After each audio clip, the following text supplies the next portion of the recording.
Price Lord. கர்த்தருக்கு ஸ்தோத்திரம். தேவனுக்கு மகிமை. அந்த தேவனுடைய பிள்ளைகளே, தேவனுடைய வார்த்தை வெளிப்படுறதுல தேவனுடைய வார்த்தையிலிருந்து நம்ம அநேக காரியங்களை கற்றுக்கொள்ள போகிறோம்.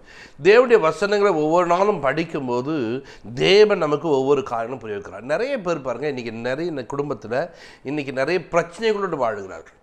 ஏன் அந்த பிரச்சனை வந்து அவங்களால தப்பித்து கொள்ள முடியவில்லை? ஒரு குடும்பம் பாருங்கள், ஒரு சிலர்லாம் பாருங்கள், பிரச்சனைக்கு நடுவில் வந்து வெளியே வந்துடுறாங்க. ஏன்னா அவங்களுக்கு அந்த கிருபை கிடச்சிருக்குது, மற்றவர்களுக்கு அந்த கிருபை இல்லை. பாருங்கள், வேதத்தில் பார்த்தீங்கன்னா நோவாவை நீங்கள் பார்க்கும்போது எல்லாரும் பாருங்கள் அழிந்து போகிறாள், நோவாவோ அந்த கிருபையினால் காக்கப்படுகிறவர்க்கா. அப்போ அந்த கிருபை பெற்றவளே நீ வாழ்க என்று சொல்கிற. அப்போ கிருபைக்கு ஒரு வேல்யூ இருக்குது. அந்த கிருபை உள்ளவர்கள் வாழ்ந்து கொண்டிருப்பார்கள். கிருபை இல்லாதவன் அழிந்து போகணும்.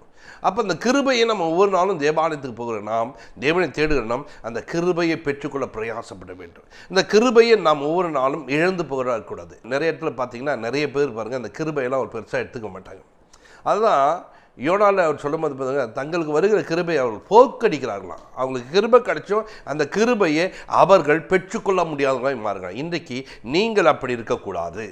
அந்த கிருபை பெற்றுக்கொண்டு அந்த கிருபையினால ஒவ்வொன்றும் வாழணும். கவனிச்சிங்களா?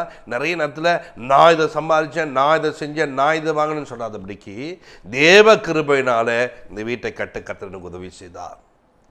தேவனுடைய கிருபையினால எங்கள் குடும்பம் இன்றைக்கு சாட்சியாக பக்தியாக இருக்கிறோம். தேவ கிருபைத்தாங்க எங்களை அப்படி நடத்துன்னு சொல்லிட்டு அந்த கிருபையினாலே ஒரு குடும்பம் நடத்தப்பட வேண்டியது. அந்த கிருபை உங்கள் வாழ்க்கையில் உண்டாக வேண்டும். அந்த கிருபை வைத்துக்கொண்டு ஒவ்வொரு நாளும் வாழ்வதற்கு பிரயாசப்பட்டு. வேதத்தில் பார்த்தீங்கன்னா வசனம் வாசிப்போம். எபிரேயர் 12ஆம் அதிகாரத்தில் 15, 16, 17 வரைக்கும் வாசிப்போம். ஒருவனும் தேவனுடைய கிருபையை இழந்து போகாதபடிக்கும் யாதொரு கசப்பான வேர் முளைத்தெழும்பி கலக்கம் உண்டாகிறதுனாலே அநேகர் தீட்டுப்படாதபடிக்கும் ஒருவனும் வேசிக்கல்லனாகவும் ஒருவேளை போஜனத்துக்காக தன் சேஷ்டபுத்திர பாகத்தை விற்று போட்ட ஏசாவை போல சீர்கெட்டவனாகவும் இராதபடிக்கு எச்சரிக்கையாயிருங்கள். ஏனென்றால் பிற்பாடு அவன் ஆசீர்வாதத்தை சுதந்திரித்துக் கொள்ள விரும்பியும் ஆகாதவன் என்று தள்ளப்பட்டதை அறிவீர்கள். அவன் கண்ணீர் விட்டு கவலையோடே தேடியும் அவன் மனம் மாறுதலை காணாமற் போனான். நல்ல கவனிங்க, இங்க வேதம் அழகா 15 வசனத்தில் நீங்க வாசிக்கும் போது பாருங்க, ஒருவனும் தேவனுடைய கிருபையை இழந்து போகாதபடிக்கு. அப்ப கிருபையை இழந்து போகிற ஒரு கூட்டத்துக்கு மத்தியில் சொல்ற, ஒருத்தன் கூட அந்த கிருபையை இழந்து போயிடாதீங்க. கிருபை இழந்து போகக்கூடாது. எல்லாரும் அந்த கிருபை பெற்றுக்கொள்ள வேண்டும். அந்த கிருபை உடையவராய் மாற வேண்டும். அந்த கிருபை பெற்றுக்கொள்ள வேண்டும் என்பதை பிரயாசப்பட்டு வேண்டும். நல்லா கவனிங்க, ஒவ்வொரு மீட்டிங்கில் நம்ம பார்க்கும்போது ஒரு கிஃப்ட் ஒன்று தராங்கன்னு சொன்னால் அத்தனை பேர் கையில் அந்த கிஃப்ட் இருக்குது. அத்தனை பேர் அந்த கிஃப்ட் வாங்காமல் வெளியில் போகிறது கிடையாது. ஒரு சிலர் பாருங்கள், வராத ஆட்களுக்கு கூட சொல்லி அந்த கிஃப்டை வாங்கி இவங்க 2 எடுத்துன்னு போவாங்க. இல்லைங்க அவருக்காகத்தான் வாங்கினுங்க அப்படி சொல்கிற மாதிரி என்ன பண்ணுவாங்க, இவங்க எடுத்துன்னு போயிடுவாங்க. அதே மாதிரி சாப்பாடு போடுற விஷயங்களும் சரி, நிறைய பேர் பாருங்க அந்த சாப்பாட்டுக்காரங்களை போயிட்டு சாப்பாட்டை வாங்கிடுவாங்க. அதே போல் எக்ஸ்ட்ரா வருதுன்னா இன்னொன்று கூட வாங்கி வச்சுன்னு போவாங்க.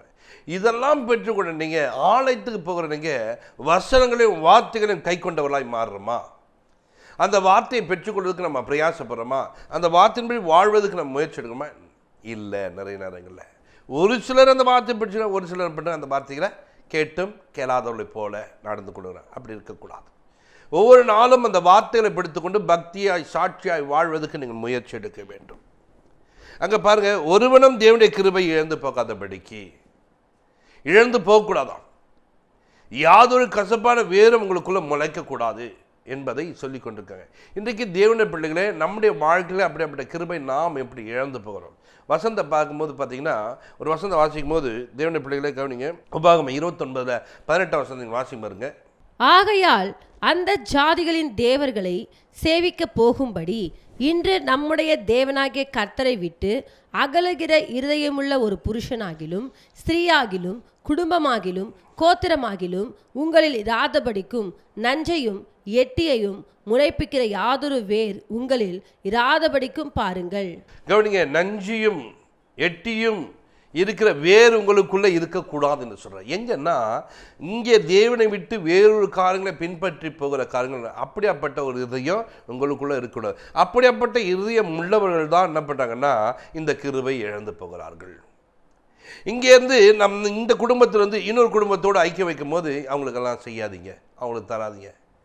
இங்கேருந்து நம்ம கூட இருந்துட்டு இன்னொருத்தவங்களோட ஃப்ரெண்ட்ஷிப் வச்சு அவங்களுக்கு கொடுங்க, அவங்களாம் வேணாங்க, ஒன்றும் இல்லைங்க, போதவங்க இருக்கிறவங்களும் கொடுங்க. என்னன்னா அவங்க நம்ம கூட இருந்து இன்னொரு காரியங்களை செய்யும் போது அவங்களுக்கு என்ன பண்ணுறது, அந்த உதவி கட் ஆகுது.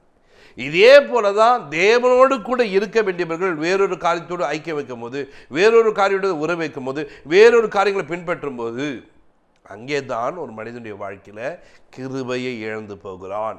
இந்த கிருபை இல்லாதவனாய் போகிறான். இந்த கிருபை அவன் வாழ்க்கையில் இல்லாத போது அவன் பலவிதமான நெருக்கமுள்ளவனாய் மாறுவான். அவனுடைய வாழ்க்கையில் ஒரு குறைவை உண்டாகும். அவன் வாழ்க்கையில் ஒரு பெரிய பிரச்சனையை சந்திக்கக்கூடியவன் மாறுவான். அப்போ என்னென்னா, அந்த கிருபையை ஒரு மனுஷன் இழந்து போகாதபடிக்கு, அந்த கிருபையை அவன் இழந்து போவான்னு சொன்னால் அவன் உயரமான இடத்தை அடைய முடியாது, ஒரு மேன்மை உள்ளவனாக மாற முடியாது. கவனிங்க, ஒரு சில பிறகு ஒன்றுமே செஞ்ச மாட்டாங்க, உயரமான இடத்துக்கு வந்திருப்பாங்க. காரணம், எப்படி இவ்வளோ பெரிய இடத்துக்கு வந்துருங்க, எப்படின்னா கர்த்தருடைய கிருபை தாங்க என்ன எப்படி நடத்துது.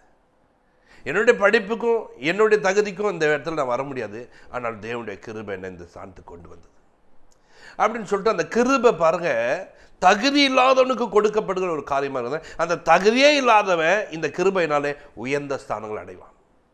ஆனால் ஒரு கூட்டம் பாருங்க, எல்லாம் தகுதி இருக்கும், அவளுக்கு அந்த வேலை கிடைக்காது. எல்லாம் தகுதி இருக்கும், அந்த உயர்வை அடைய மாட்டாங்க. ஏன்னா அவளுக்கு அந்த கிருபை இல்லை. இந்த நிகழ்ச்சியை பார்க்கிற ஒவ்வொருவரும் உங்களுடைய வாழ்க்கையில் இந்த கிருபை நீங்கள் இழந்து போனா, இந்த கிருபை இன்றைக்கு பெற்றுக்கொள்ள பிரயாசப்படுங்க. ஆண்டவரே, நான் இவ்வளோ படிச்சிருக்கிறேன், எனக்கு இந்த கிருபை இல்லாததுனால வேலை இல்லாமல் இருக்கிறேன்பா.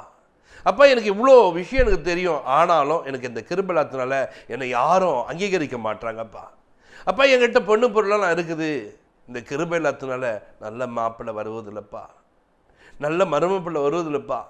எனக்கு ஒரு கிருபை தாங்க. இந்த கிருபை இருக்குமானால் உன் வீட்டுக்குள்ளே ஒன்றுமே இல்லைனா கூட உன் பிள்ளைக்கு திருமணம் ஆகிடும். கிருபை, இந்த கிருபை இருக்குமானால் உன் வீட்டுக்குள்ளே எல்லாம் இருக்கும். கட்சிகளா உன் தேவைகள் சந்திக்கப்படும். கிருபை இல்லை, பணம் காசு வந்துடுச்சு, ஆனால் வீட்டை கட்டணும் பார்த்தா கட்ட முடியாத ஒரு சூழ்நிலை. என்னன்னே தெரில, எங்கள் வீட்டில் இப்படி இருக்குதுங்க, எல்லாம் இருக்குது, எங்கள் அப்பா இப்படி படுத்துட்டாரு, எங்கள் குடும்பம் இப்படி நிற்குதுயா. காரணம் கிருபை இல்லை. இந்த கிருபை ஒரு மனிதனுடைய வாழ்க்கையில் இருக்கும்போது தான், அந்த கிருபையினால் தான் ஒரு மனிதன் சுகமாய் பலமாக இருப்பான். இந்த வசனத்தை வாசிக்கும் போது பாருங்க, ஒருவனும் தேவனுடைய கிருபை என்ன பண்ணக்கூடாது, இழந்து போகக்கூடாது என்று வேதம் சொல்லுது.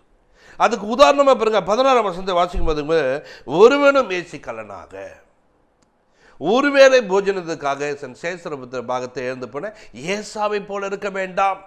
கிருபையை இழந்து போன ஒரு மனிதன் என்பதை அடையாளம் காட்டுகிறார்கள். கிருபையை என்ன பண்ண இழந்துட்டான், இவனுக்குன்னு ஒரு தகுதி ஒன்று இருக்குது. இந்த சேஸ்திர பாகம் என்று சொன்னால் கவனிச்சுங்களா, இது ஒரு மனிதனுக்கு ரெட்டிப்பான ஆசீர்வாதத்தை கொடுக்கக்கூடியது. தன் தகப்பனுடைய ஆசீர்வாதம் 2 மடங்கு ஆசீர்வாதத்தை கொடுக்கக்கூடியது தான் இந்த கிருபை. இப்படியாப்பட்ட ஒரு காரியங்கள் இந்த சேஸ்திர பாகத்தை இவன் இழந்து போனோம்னாய் மாறுகிறான். இவனுக்கு அது கிடைக்கல, இவனுக்கு அது இல்லாமல் போகுது. கவனிச்சுங்களா, இன்றைக்கு நம்முடைய வாழ்க்கையில் இப்படியாப்பட்ட காரியங்களை நம்ம இழந்து போகக்கூடாது. அதுக்கு தான் உதாரணமாக இந்த ஏசாவை காண்பித்திருக்காங்க.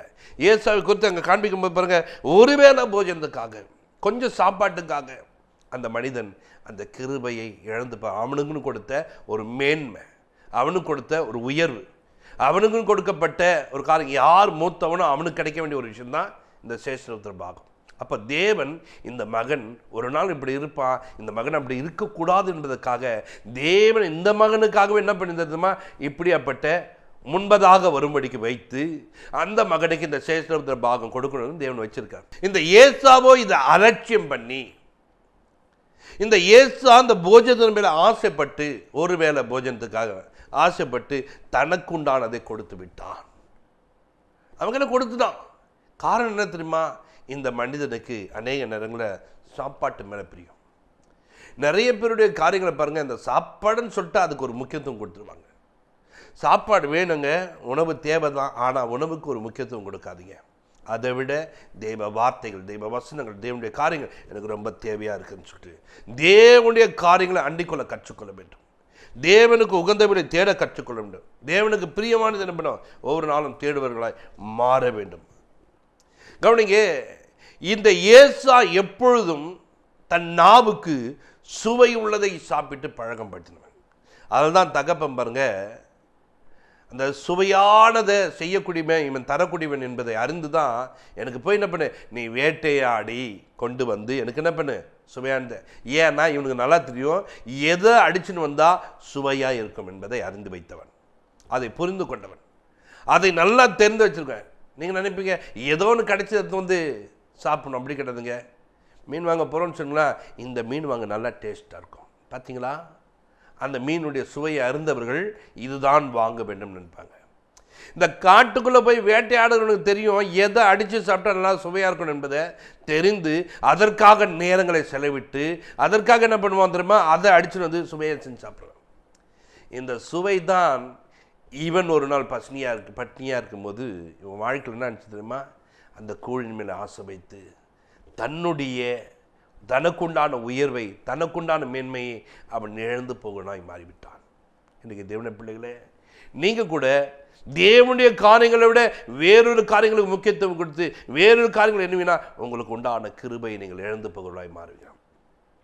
இந்த கிருபையை இழந்து போகும்போது தேவனுடைய சமூகத்தில் தேவனுடைய காரியங்களில் நீங்கள் அங்கீகரிக்கப்படாதவளாய் மாறிவிடுங்க. ஏசா அந்த நாள் தேவனுடைய சமூகத்திலிருந்து வெறுக்கப்பட்டவனாய் மாறிவிட்டான். ஏசாவை தேவன் என்ன பண்ணுறது, ஓரங்கட்டு வைக்கிறார். இந்த ஏசாவுடைய காரியங்களை நீங்கள் மல்கியாவிலெல்லாம் பார்க்கும்போது பாருங்கள், ஏசாவுடைய காரியங்களை நீங்கள் பார்க்கும்போது நான் யாக்கோபையோ சிநேகித்து ஏசாவை நான் வெறுத்தேன் என்று சொல்கிறார். அவனுடைய மலைகளையும் அவனுடைய கவனிச்சுனா மலைகளை மாத்திரம் இல்லை, அவனுக்கு உண்டானவைகளை கத்தனப்பிட பாழாக்கிடுவென்றார். ஏதோமீர்கள் என்ன பண்ணாங்க, நான் சிறுமைப்பட்ட நம்ம எப்படி இருக்கிறோம், இனி இப்படி இருக்கக்கூடாது, எழும்பி கட்டுவோம் என்று சொல்ல கத்த சொல்ல நான் இடிச்சு போட்டுருவேன்றார். அப்போ இவன் உயரணும்னு நினைக்கும் போது ஆண்டு சொல்ற அதை நான் உயரவே விட மாட்டேன். ஏதோமீர்கள் கட்டுவேன் என்று சொல்றார்கள், கத்த சொல்ற அதை நான் கட்ட விடாமல் பண்ணிடுவேன். பார்த்தீங்களா, இவனுக்கு தெரியுமா, இன்னைக்கு இந்த கூழுக்காக ஆசைப்பட்ட நான், இந்த ஒருவேளை போஜனத்துக்காக நான் ஆசைப்பட்டதுனால என் பின்வரும் சந்ததிகள் இன்றைக்கு உயர முடியாமல் மேன்மையடைய முடியாமல் உயர்ந்த ஸ்தானம் அடைய முடியாமல் போவார்கள் என்பதை எண்ணினுவான். நிறைய நேரத்தில் தெரியாது. இன்னைக்கு சொல்கிறேன் கர்த்தருடைய பிள்ளைகளை, நீ பண்ணுற ஒரே ஒரு வேலை, தகப்பனாக இருக்கிறவர்கள் நீங்கள் பண்ணுற வேலை, தாயாக இருக்கிறவங்க நீங்கள் பண்ணுற வேலை, உங்கள் பிள்ளைகள் பின்வரும் நாட்களிலே ஒரு உயர்வை அடைய முடியாமல் போயிடுவார்கள். தேவனை தேடுவதற்கு ஒரு முக்கியத்துவம் கொடுப்பதில்லை, தேவனுடைய காரியங்களை பெற்றுக்கொள்வதற்கு ஒரு முக்கியத்துவம் கொடுப்பதில்லை. ஆலயத்துக்குள்ள போனால் பாருங்க, வார்த்தைகள் என்ன கிடைக்கிறது, அந்த வார்த்தைகளை நான் எப்படி பெற்றுக்கொள்ள வேண்டும், அந்த வார்த்தைகளை நான் எப்படி பிடித்துக்கொள்ள வேண்டும் எண்ணம் இல்லாமல் வீட்டுக்கு போனது என்ன சமைக்கணும், போகும்போதே கறி வாங்கி போகணும், போகும்போது எதை செய்யணும், இந்த எண்ணத்தோடு போகாத. இந்த உணவு மேலே ஒருத்தன் ஆசை வச்சு தான் கிருபையை இழந்து போய்விட்டான். ஆலயத்துக்குள்ளே வந்திருக்கிறேன், அன்றோடு கூட பேச வேண்டும், அன்றோடு கூட பழக வேண்டும், அவருடைய வார்த்தை பிடித்து கொண்டு நான் கடந்து போக வேண்டும், என் பிள்ளைகளுக்கு இது ஆஸ்வாதமாக இருக்கும். இந்த கிருபையில் நான் வாழ வேண்டும், இந்த கிருபையில் நான் நடக்க வேண்டும், இந்த கிருபை எனக்கு வேணும்னு சொல்லிட்டு அவன் ஆசைப்பட வேண்டும். கர்த்தருடைய பிள்ளைகளாக இருக்கிற நாம் நிறைய நேரங்களில் பாருங்கள், இந்த கிருபை விட உலகப்புறமான ஆகாரத்தின் மேலே பெரிய ஆசை வைத்து அவைகள் மேலே நாட்டம் வைத்து அவைகளை சார்ந்து கொண்டு நம்முடைய வாழ்க்கையை வாழ்ந்து கொடுக்கிறோம். ஒருவேளை போஜனத்துக்காக தன் சேஷ்டபுத்திர பாகத்தை அவன் விற்று போட்ட ஏசாவை போல சீர்கெட்டவன் என்று சொல்லப்படுது. வேசிக்கல்லனா சீர்கெட்டு போனவனா பாருங்க, அந்த சீர்கெட்டு போன சரியான வழியிலே நடக்க தெரியாதவன். வேசி என்று சொன்னால் கவனிங்க, திருமணத்துக்கு முன்னாடி ஒரு உறவு வைத்துக் கொண்டிருக்கோங்க, அவங்கள தான் வேசி என்று சொல்லுவாங்க. இங்கே தேவனுடைய காரியங்களுக்குள்ளே இல்லாமல் வேறொரு காரியங்களுக்குள்ளே போகும்போது அவனை வேசி கல்லன் என்று சொல்லப்படுகிறது. இன்றைக்கி ஒரு சின்ன காரியத்தை ஆசை வைக்கும்போது வேசி கல்லனாய் மாறினான், சீர்கட்டம்னாய் மாறுகிறான். இன்றைக்கு நாம் அப்படி மாறாதபடிக்கு தேவனை சார்ந்து கொண்டு தேவன் மேலே பிரியம் வைத்து அவனுங்களா, இந்த வார்த்தை நம்மளை அதுக்காக தான் எச்சரிக்குது. எபிரேயர் புத்தகத்தில் நம்மளை எச்சரிக்கக்கூடிய வார்த்தையாக மாறுது. 12ஆம் அதிகாரத்தில் 15, 16, 17 நீங்கள் வாசிப்பீங்கன்னா எச்சரிக்கக்கூடிய வார்த்தை. இந்த வார்த்தை படித்துக்கொண்டு பக்தியாய் சாட்சியா பிற்பாடு அவன் எவ்வளவாய் தேவ சமூகத்தில் போயிட்டு அப்பா கிட்ட கெஞ்சினாலும் அந்த ஆசீர்வாதம் கிடைக்கவில்லை. தேவன் கொடுக்க மாட்டார், தேவன் கொடுக்க மாட்டார். தேவன் தான் என்ன பண்ணுறாரு, அவனை பெற்றுக்கொள்ளும்படிக்கு வைத்தார்.